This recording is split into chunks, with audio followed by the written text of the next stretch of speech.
all day long we have been thinking and speaking the word I.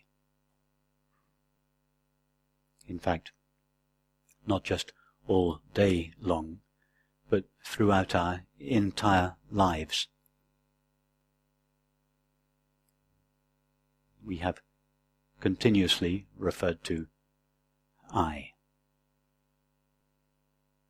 What does this word I refer to in our actual experience? It obviously refers to that which has remained ever present with us throughout our lives. When you were a 5-year-old girl or boy, you referred to yourself as I.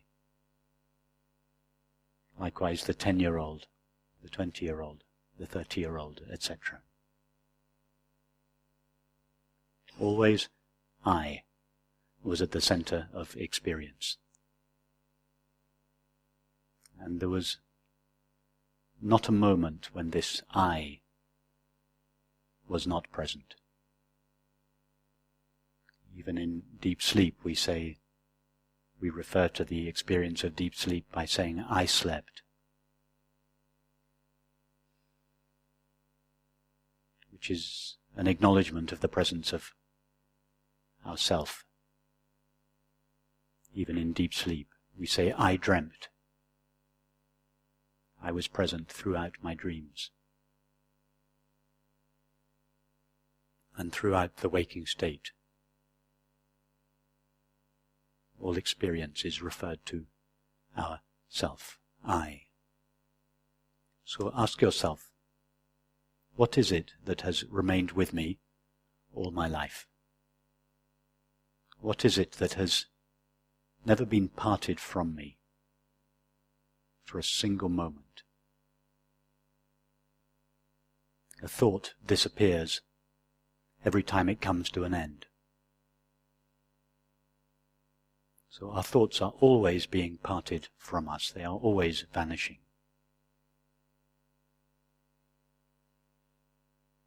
So I cannot possibly refer to a thought or an image. That is, it cannot possibly refer to the mind. Have any of your feelings remained with you all your life? Obviously not. So we cannot refer to a feeling when we say I.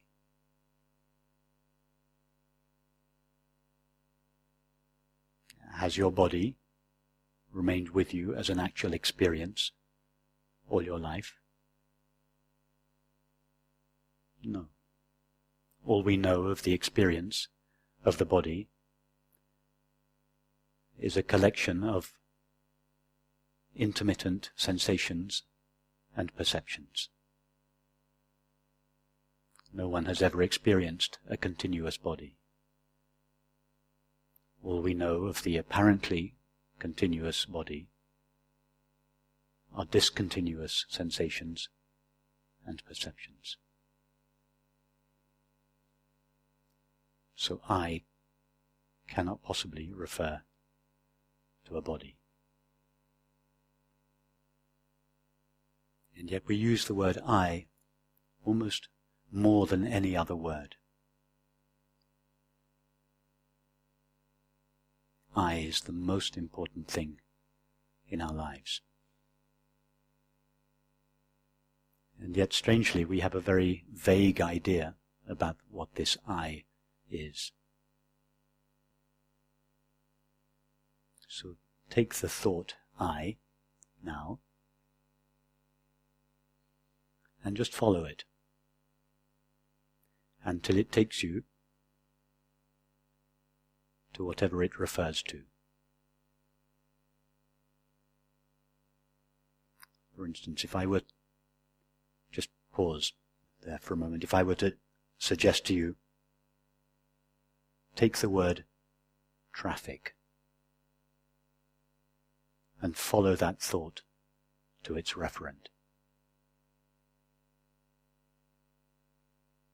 our attention would all go in roughly the same direction, to the sound of the traffic.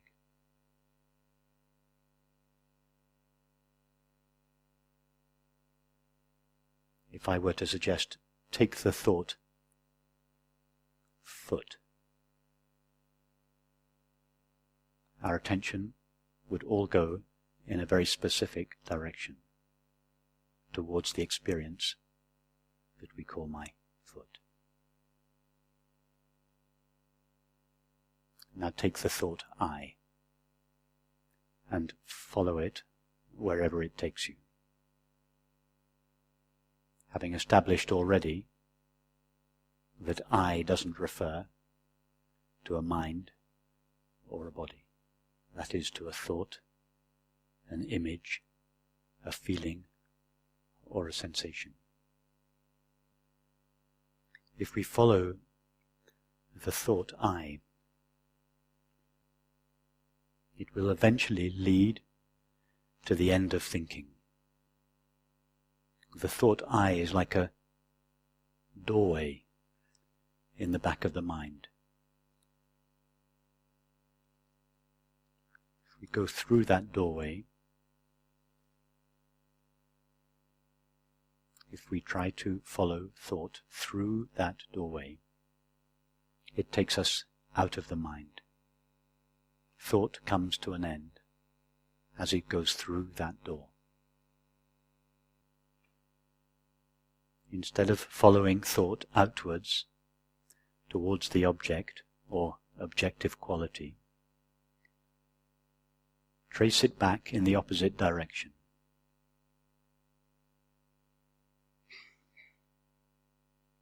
And don't let it stop with any object.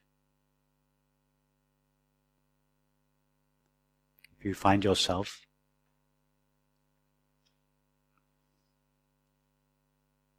thinking, just ask yourself, where are my thoughts going? They will always be going away from yourself towards an object or an objective quality. Just gently turn round and follow the thought back in the opposite direction, to the source out of which it has arisen.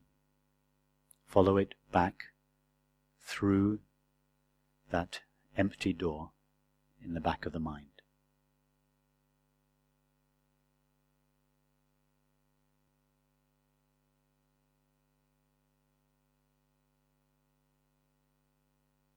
All that remains when we have passed through this door, it's just an image, of course, at the back of the mind is pure objectless knowing, the stuff out of which all thinking is made,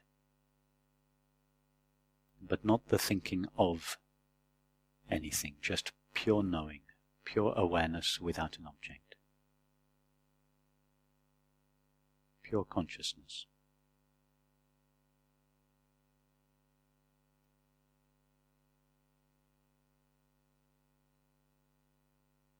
It is this consciousness that is the substance of all thinking.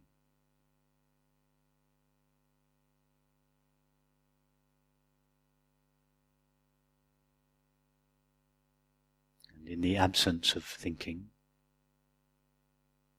this pure consciousness or awareness simply remains as it is, empty, pure empty knowing, not the knowing of anything, just pure knowing. Like empty space before it has been filled up with any objects. But it's not a physical space, it's a knowing space, an aware space, in which there is just itself, just the knowing of itself before it knows anything. It's like the empty space of this room before any object appears in it. Just empty space.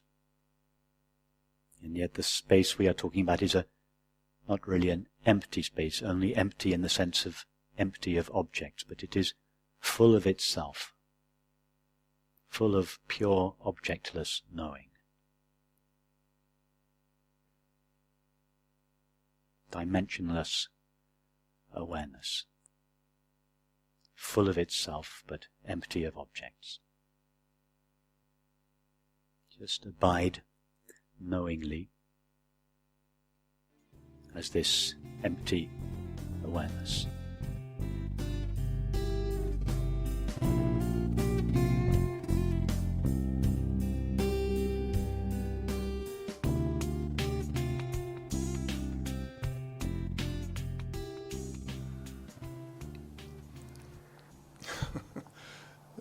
It's funny because you're telling me about something which you know and I don't know.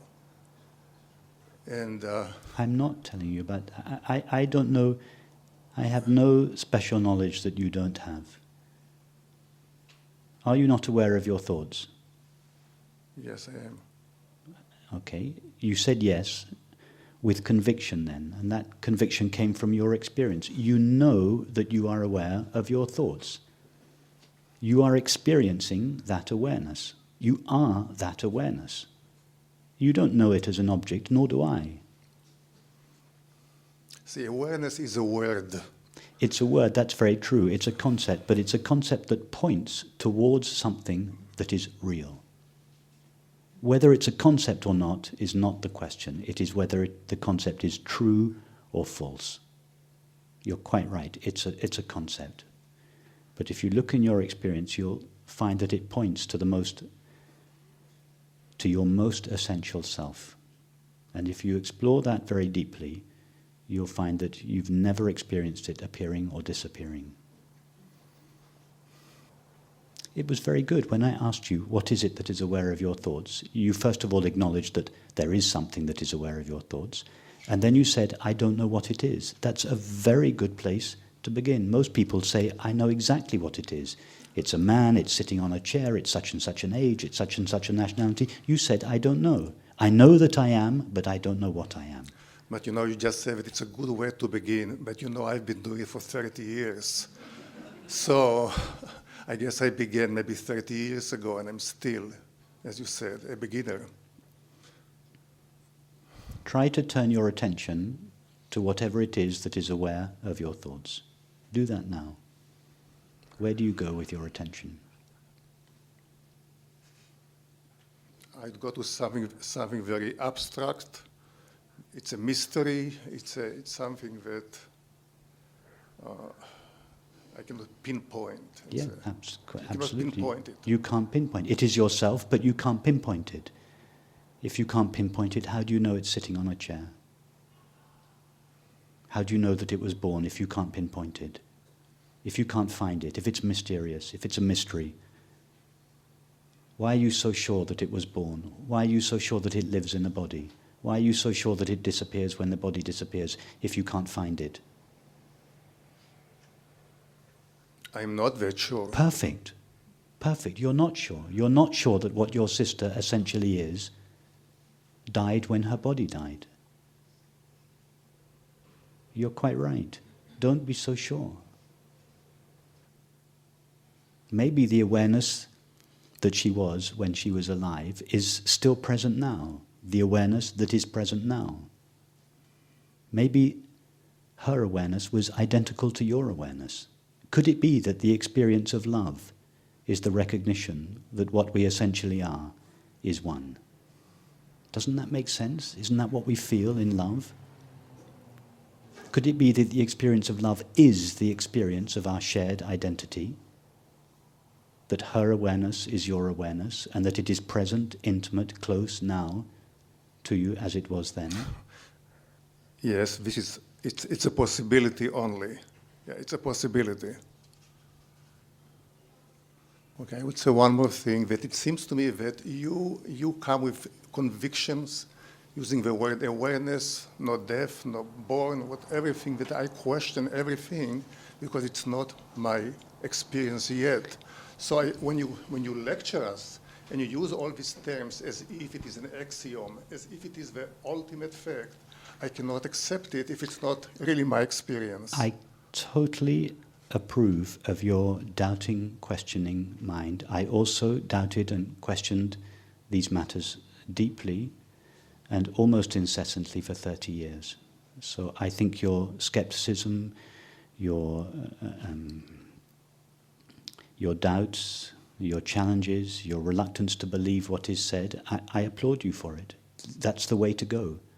Be thoroughly skeptical and doubting about everything apart from your own experience, including what I and anybody else says. I'm not meaning to sit here lecturing you. I'm just meaning to sit here and share my experience with you. I'm certainly not meaning to convince you of anything. When somebody says something which is based on thought and not based on experience, I shine a very bright light on it. Because often we fail to distinguish between the two. We think we're referring to our experience, but actually we're referring to a belief. But I would encourage you to doubt everything. But not so, yes, to doubt everything I say, but more importantly, to doubt everything that your own thoughts say, your own beliefs. Experience itself must be the test of reality. We have to agree that. We have to agree that experience must be the ultimate test. So that's the thing to do. Go deeply into your experience. And if you want to build up a model of life for the human being or the world, make sure that your model is based rigorously on your actual experience. Don't presume anything that you don't experience. If you've never experienced an object in the absence of awareness, don't presume there is such a thing. If you've never experienced the appearance of awareness, don't presume there is such a thing. If you've never experienced the disappearance of awareness, don't presume there is such a thing. Your skeptical mind is your best friend. Just the danger is that you only stop halfway. You have to go all the way back into your experience.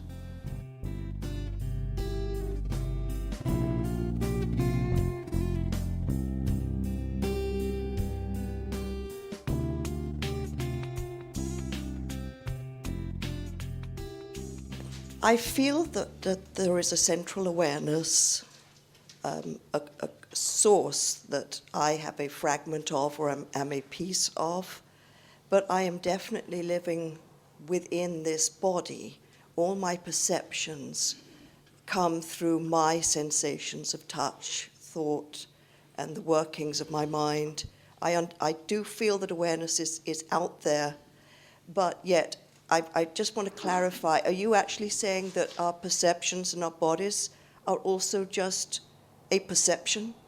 Or are you saying we are, I'm kind of getting existentialist or something, but are you saying, I mean, I presume I exist, that this lady here exists. I mean, we're all just, but we all have awareness. That's how I feel. Is that what you're saying? Or are you saying do we really experience anything outside our perceptions? You say we all have awareness, as if we all had a separate little proportion of awareness inside the body and the mind. Has anybody ever found awareness inside a body or a mind? Not physically. Mentally? Or in any way at all? I have personally perceived a sense of knowing and awareness, yes. What perceived that? When I was meditating. What perceived it? What perceived it? Maybe it was more a recognition. What recognized it? Good question. I think perhaps my mind recognized that it was what knew somewhere your else, mind? a new sensation. The mind is thoughts and images. What knew those thoughts and images? I suppose awareness itself. But I'm not sure. If you were to turn your attention now towards the awareness with which you are aware of your experience, where do you go? Which direction do you turn? Inwards. Towards what? In what direction? You mean literally, physically? Or? I mean, in any way you mean. Where do you turn? Try now to turn your attention towards awareness.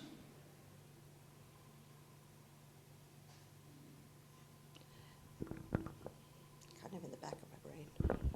Sorry? Kind of in the back of my brain. I sort of feel I'm going there, and then I no longer... It's very hard to do right now, but I just have had moments of feeling a part of everything. Just try again to turn your attention towards the awareness with which you are aware of your current experience. You said it was towards the back of your brain. Mm-hmm. Well, what experience do you now have of your brain?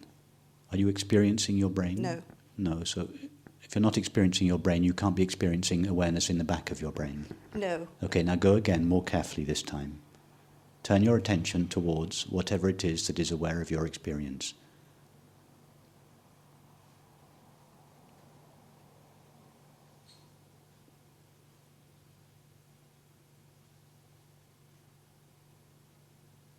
I couldn't tell you. No, exactly. You don't know where it is. I don't know where it is either. Mm. You can't turn towards it. Every direction you turn in is the wrong direction, because every direction is towards some kind of an object. Forwards, backwards, outwards, inwards. It's always towards something.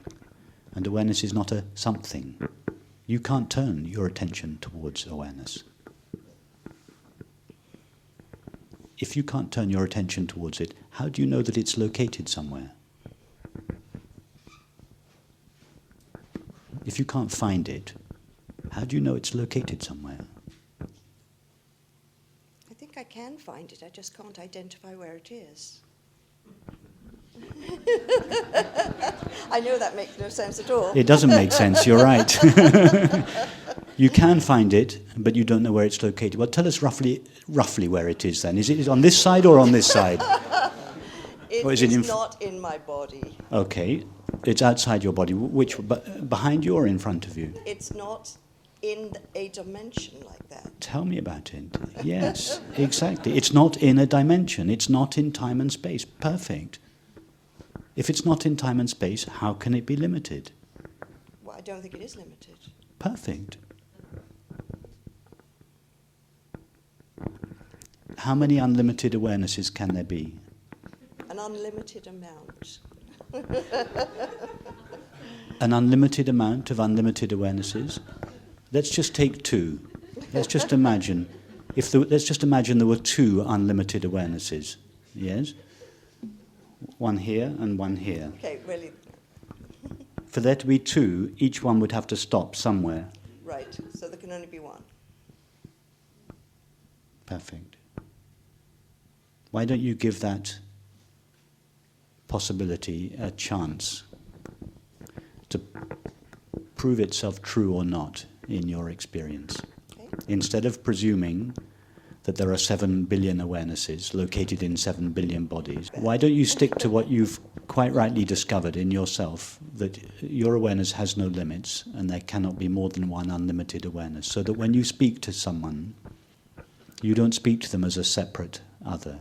You speak to them as the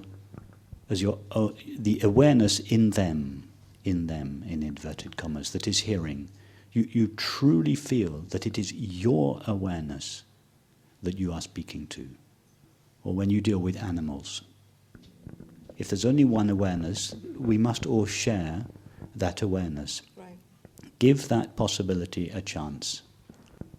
Having presumed all these years that awareness is limited to and located in the body, and all our subsequent thoughts, feelings, activities, relationships and perceptions were based upon that presumption, now give this new possibility a chance.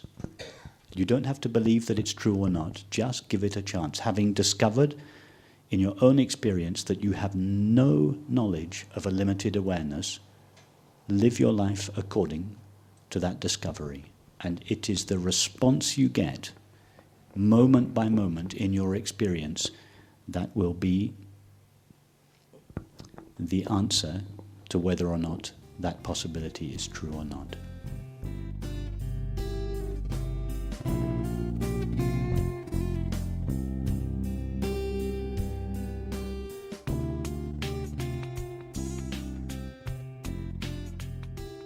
Well, I'm kind of overwhelmed with the possibilities of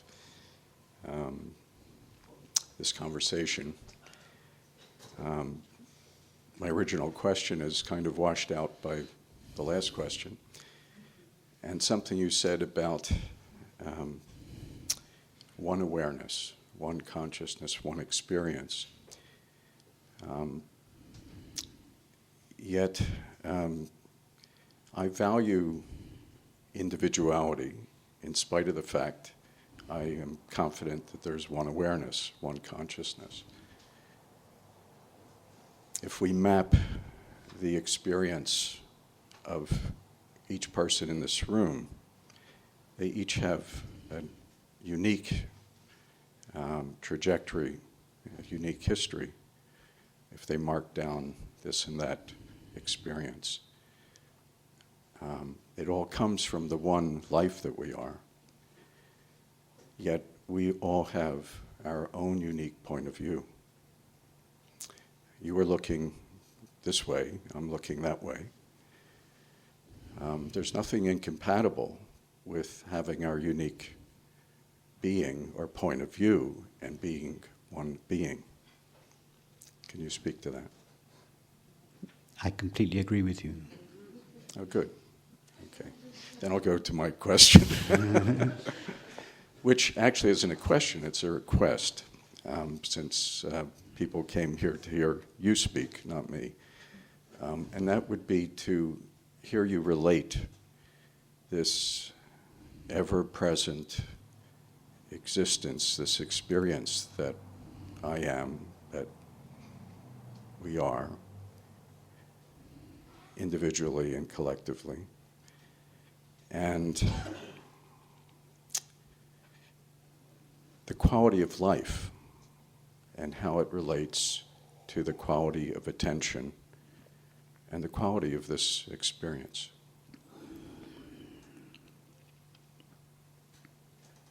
Or experiencing. Well, let's take the realm of relationships. As so much of our life is involved with relationships with others.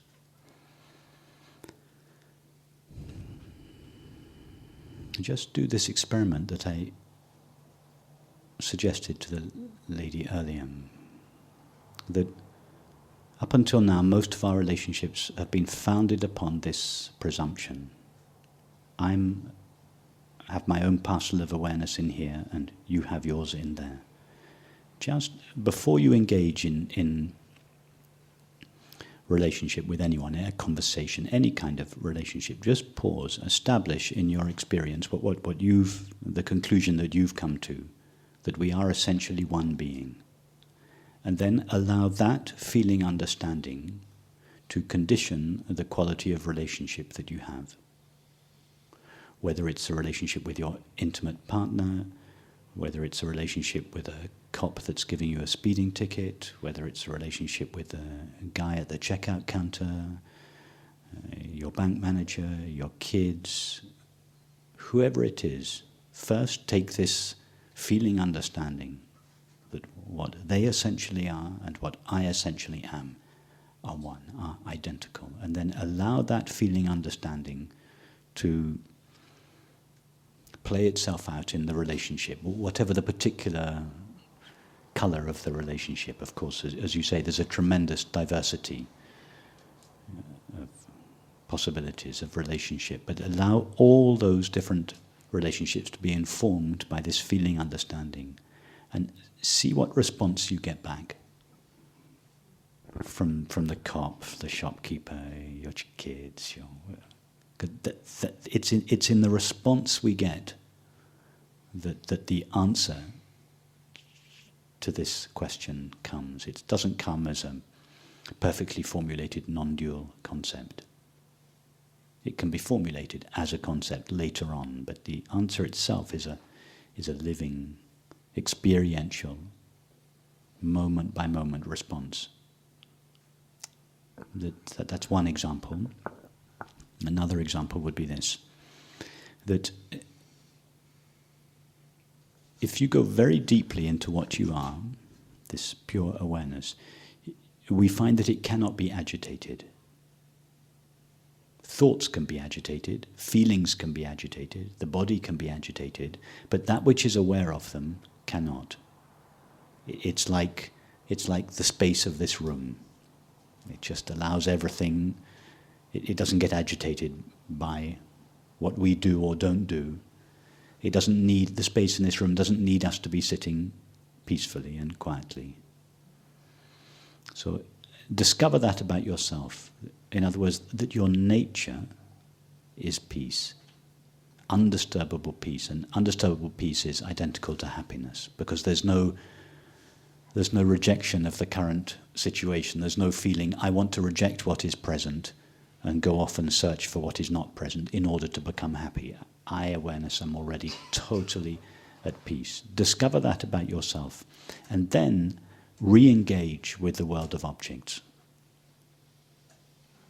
On what basis would you engage with objects? You would never seek happiness in an object again. You'd never seek love in a relationship again.